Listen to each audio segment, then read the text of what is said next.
Thank you for joining this month's meeting of CTeL's AI Working Group.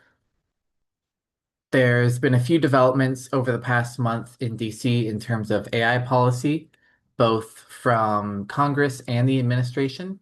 So I wanted to go over a few of those developments, starting with two bills coming out of Congress and then an executive order from the White House. First is the Great American AI Act, which is a discussion draft bill introduced by Democrat Lori Trayan and Republican Jay Obernolte. This is just an initial discussion draft, and it's unlikely that it would make it out of committee or be passed in its current form. But their goal is to start the conversation on a national framework for AI legislation. There's a handful of provisions that are included in the bill. It's about a little under 300 pages, such as increased transparency and federal oversight for larger frontier models, information sharing requirements for cybersecurity concerns, and the creation of a Center for AI Standards and Innovation in the Commerce Department. But one of the bigger provisions that I wanted to mention is that it also includes a preemption of state laws. This has been something that's been a goal of Congress for over a year now, when it was attempted in the One Big Beautiful Bill Act and ultimately taken out. And then the White House issued its executive order attempting to use federal agencies to strike down state laws. This bill also includes a preemption that only lasts for 3 years, and instead is a bit more narrow than the blanket preemption that we've seen in previous attempts. And the language says that the preemption only applies, quote, specifically regulating the development of any AI model, and it issues a definition of development as acts performed or directed by a developer prior to its deployment. So it looks like it's a little narrower in scope, but it would still nonetheless be a preemption of state laws regulating the development of AI. It's received a good amount of opposition since being published.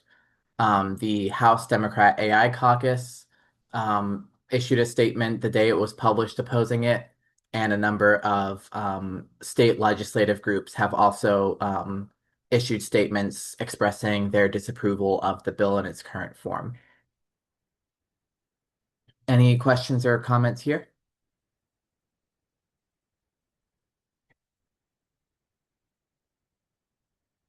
Another development coming out of Congress has to do with the appropriations bill covering Department of Health and Human Services and other agencies. The bills for fiscal year 2027 are working their way through the appropriations process in Congress.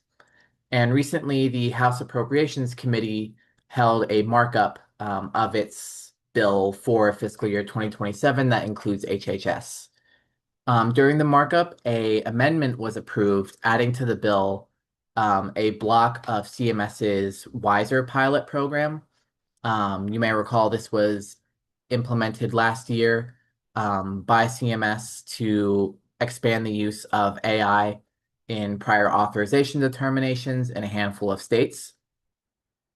Democrats had come out in opposition to the program, and earlier in the month had expressed a desire to utilize the congressional rulemaking disapproval process to block the implementation. But now this bill, if passed in its current form, would include an amendment blocking CMS from implementing the program. Any questions here?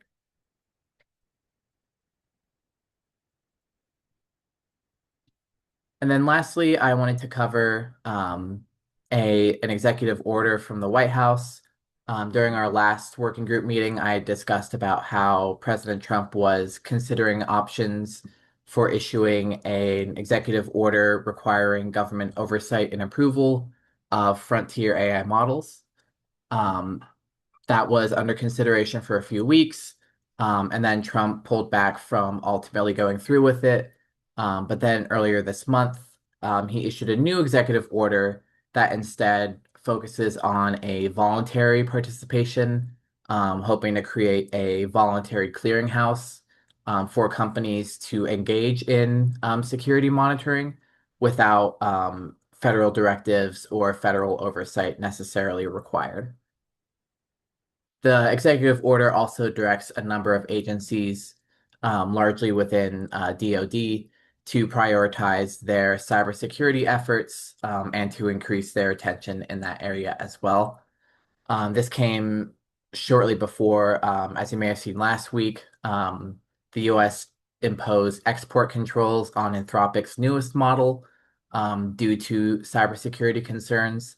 And this is something that has been a growing concern of the administration as it tries to balance the security risks posed by new AI technologies with their policy goals of promoting development. Any questions here?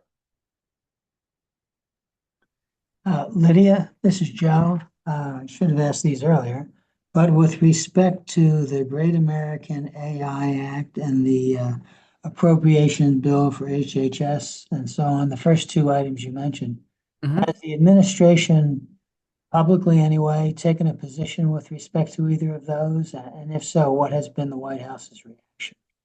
Thank you. Yeah, so I haven't seen any response from the White House specifically on these two bills. Regarding this one, since it's introduced by a pair of Republican and Democrat members of Congress, they're hoping to create a sort of bipartisan compromise position. Um, the administration's position has continued to be um, deregulation wherever possible and minimal oversight.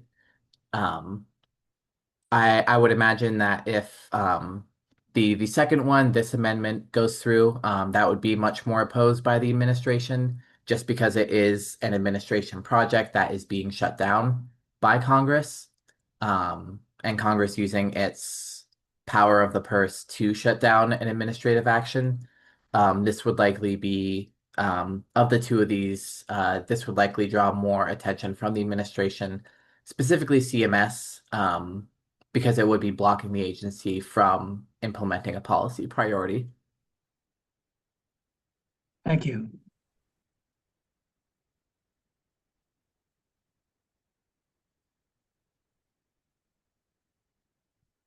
Any other topics or questions that I didn't cover today on AI?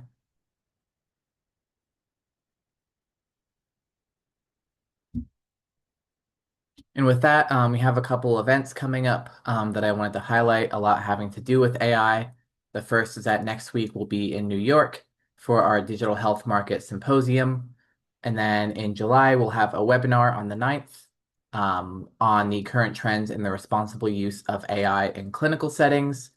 And then the week after, a roundtable on AI, cybersecurity, and protecting patient privacy in a virtual care environment.